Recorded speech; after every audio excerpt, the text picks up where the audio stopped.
मित्रांनो, हा व्हिडिओ शेवटपर्यंत बघा. एका मुलीचं आपल्या बापावरचं प्रेम कसं आहे ह्या व्हिडिओच्या माध्यमातून बघा, तुम्हाला कळन की कसं आहे. त्यानंतर बोलू आपण ह्या व्हिडिओवरती चर्चा करू.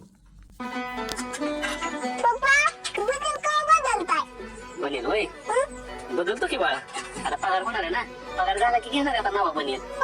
चॉकलेट खायला पैसे द्या की. खुश हा पप्पा. जा चॉकलेट खा. मग कुठे शेट लय जीवावर दंगा येतं. हा जरा हिशोब चालू होता माझा. बोलाय गावा रे, बऱ्याच दिवसातून आला. काय नाही ते माझी पोरगी जरा तुमच्या दुकानासारखी दिली चॉकलेट घ्यायला. तेवढं काय करत जावा, कधी नसलं तर देत जाऊ उधार बाजार. मी देत जाईल पगार झालं तुमचं. हा हा चालते. अरे पण आलीच नाही तेव्हा, बरेच दिवस झाले परी दुकानला. बरेच दिवस. किती दिवस झाला आले नाही? 10-15 दिवस झाले आलीच नाही ते. 10-15 दिवस दुकानाला आले नाही.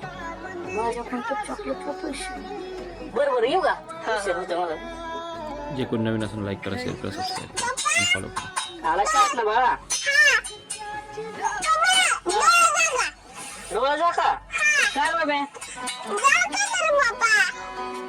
बरं काय आणलंय आज शाळेत खायला? बापासाठी बनवलं.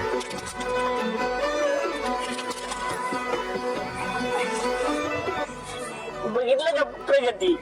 लेकरांनी महिनाभर चॉकलेट खाल्लं नाही आणि फटका बनेल माझं बघून म्हणून बनेल घेऊन आलंय. चॉकलेट खाल्लं लेकरांनी.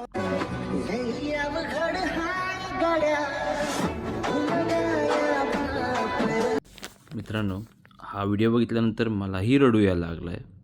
आणि दुसरी गोष्ट ही आहे ना की एक मुलगीच आहे, आपल्या बापाचं दुःख तकलीफ समजते. बघितलं का, बापाचं फाटकं बनीन बघून त्या मुलीने स्वतःचं चॉकलेट खायचं बंद केलं आणि बापासाठी ते पैसे जमा करून, ती 1 महिन्यापासून जमा करून बापासाठी नवीन बनीन खरेदी करून आणली. तर ह्यासाठीच म्हणतात ना, मुलीसाठी सगळ्यात पहिला आपलं पण आणि आपलं एक ताकद म्हणतात ना, बाप असतो. आणि जे मुलगी बापाला कदर करते ना, बापाचं जे काही म्हणजे तकलीफ समजते, ते मुलगी कधीच अयशस्वी होणार नाही. आणि ह्या व्हिडिओमध्ये त्या मुलीच्या डोळ्यातलं अश्रू बघून, ते भले त्यांनी एक कंटेंट टाईपमध्ये बनवलं आहे, बट त्या मुलीच्या डोळ्यात जे अश्रू येत होते ते रिअल होतं आणि खरं होतं. तुम्हाला काय वाटलं, कसं वाटलं हा व्हिडिओ कमेंट करून सांगा. आणि ज्यांनाही आपल्या बापापासून प्रेम आहे त्यांनी आपल्या बापासाठी लाल दिल पाठवा, हार्ट पाठवा. बाकी मग हेटर्स तर असतातच, तुम्हाला माहितीच आहे. चला भेटूया नेक्स्ट व्हिडिओमध्ये. जय महाराष्ट्र, जय हिंद.